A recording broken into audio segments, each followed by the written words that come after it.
Hello viewers, this is Suman Dutta. তো সবাইকে আবারও স্বাগতম জানাচ্ছি এই চ্যানেলে।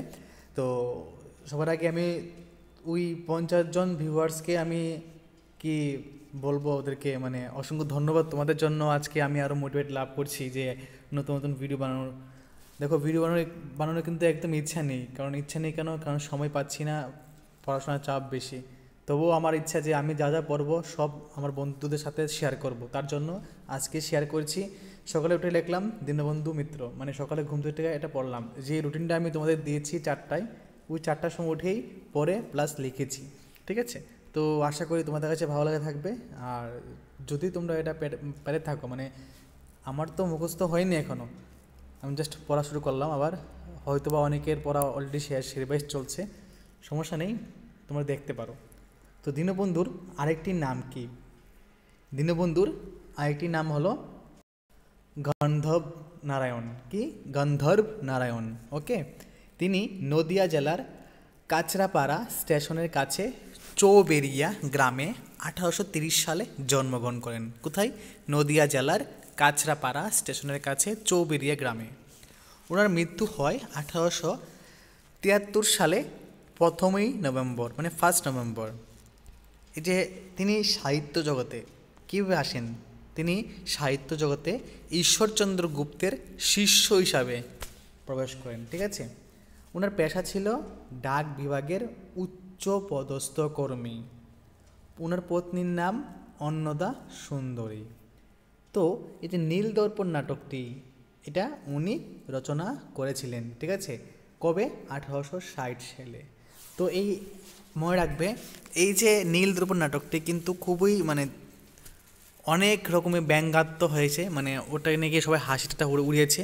আর এই নাটকটা দেখে মঞ্চের মধ্যে দেখো লেখা আছে এখানে, নীলদর্পণ নাটকের অভিনয় দেখে মঞ্চে ঈশ্বরচন্দ্র বিদ্যাসাগর কী মেরেছিল?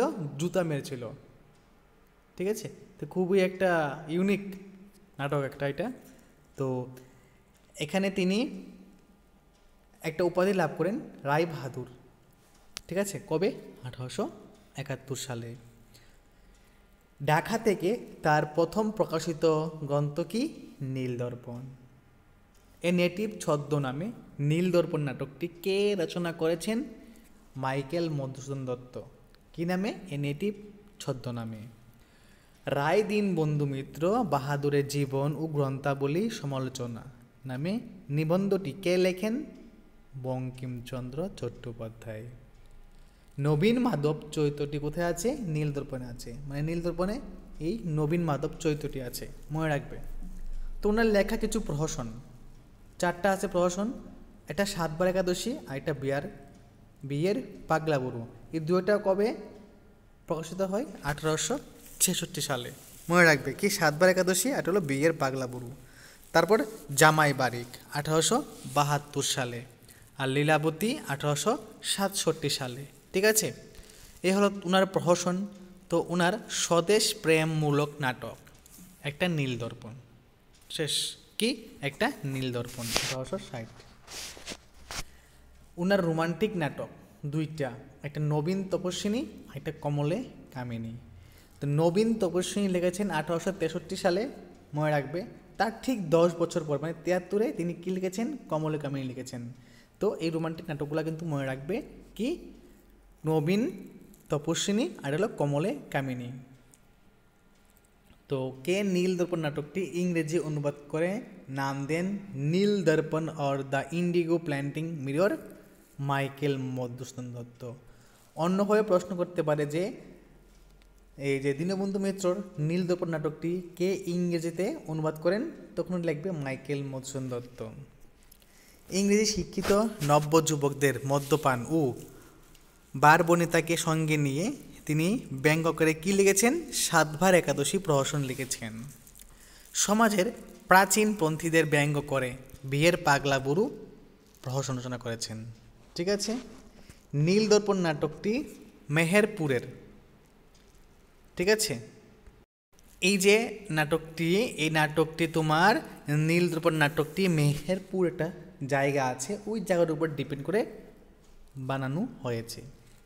তো এটার যে প্রকাশক, প্রথম কে প্রকাশ করেন এটাকে? রেভারেন্দ্র জেমস লং এটার প্রথম প্রকাশক, ঠিক আছে। তো উনার কিছু প্রহসন হোক, ছোটো গল্পের মধ্যে হোক, ওদের মধ্যে কিছু চরিত্র আছে। যেমন দেখো নিমচাঁদ চরিত্র কোথায়, সাতবার একাদশী। আর এই নীল দর্পণে দেখো কে কে আছে, তুরুপ, রায়চরণ, গোলক বসু, নবীন মাধব, তারপর সৌনিদ্রি চরিত্র আছে, ঠিক আছে। প্রথম রচনা, ওনার প্রথম রচনা কী ছিল, মানব চরিত্র, কিন্তু এটা কী ছিল, এটা হচ্ছে একটা কবিতা, ঠিক আছে। কস্যচিত্ত পথিকস্য ছদ্মনামে তিনি নীলদর্পণ নাটকটি কী করেছেন, রচনা করেছিলেন। কি, কস্যচিত্ত পথিকস্য। নীলদর্পণ নাটকটি রঙ্গালয়ে প্রকাশিত কবে, 7ই জুন 1872 সালে। কবে, 7ই জুন 1872 সালে। কে নীলদর্পণ নাটকটি আঙ্কল টমস কেবিন গ্রন্থের সঙ্গে তুলনা করেছে, বঙ্কিমচন্দ্র চট্টোপাধ্যায়। কে, বঙ্কিমচন্দ্র চট্টোপাধ্যায়। তো এই আঙ্কল টমস কেবিন গ্রন্থ কি, এটা একটা বাইরের গল্প। তো দেখো রচয়িতাকে মার্কিন মহিলা ঔপন্যাসিক হ্যারিয়েট স্টো। তো এটা কোন বাইরের, মার্কিনের। সময়কাল কবে, 1852 সালে। তো ওনার লেখা একটি সামাজিক নাটক হলো লীলাবতী। আর গল্প, তিনি দুটো গল্প লিখেছেন, একটা জমালয়ে জীবন্ত মানুষ, আর এটা হলো পুরা মহেশ্বর। কি, জমালয়ে জীবন্ত মানুষ, এটা কি, পুরা মহেশ্বর। তাছাড়া এই যে তিনি কমলে কাহিনী, তার রোমান্টিক যে রচনা করেছেন, ওইটা কাছর মণিপুর অঞ্চলের প্রেক্ষাপটে রচিত। কি, কাছর মণিপুর অঞ্চলের প্রেক্ষাপটে রচিত। তো আজকে দেখো আমার সকালের হোমওয়ার্ক তোমাদের সাথে শেয়ার করেছি, সকালে যা যা পড়েছি, পরে লিখেছি। তো যদি ভিডিও ভালো লাগে থাকে অবশ্যই ভিডিওটা সবার সাথে শেয়ার করো, আর অবশ্যই নিজেরাও এভাবে প্র্যাকটিস করো। দেখা হচ্ছে একটা গুরুত্বপূর্ণ ভিডিওতে। সবাইকে অসংখ্য ধন্যবাদ।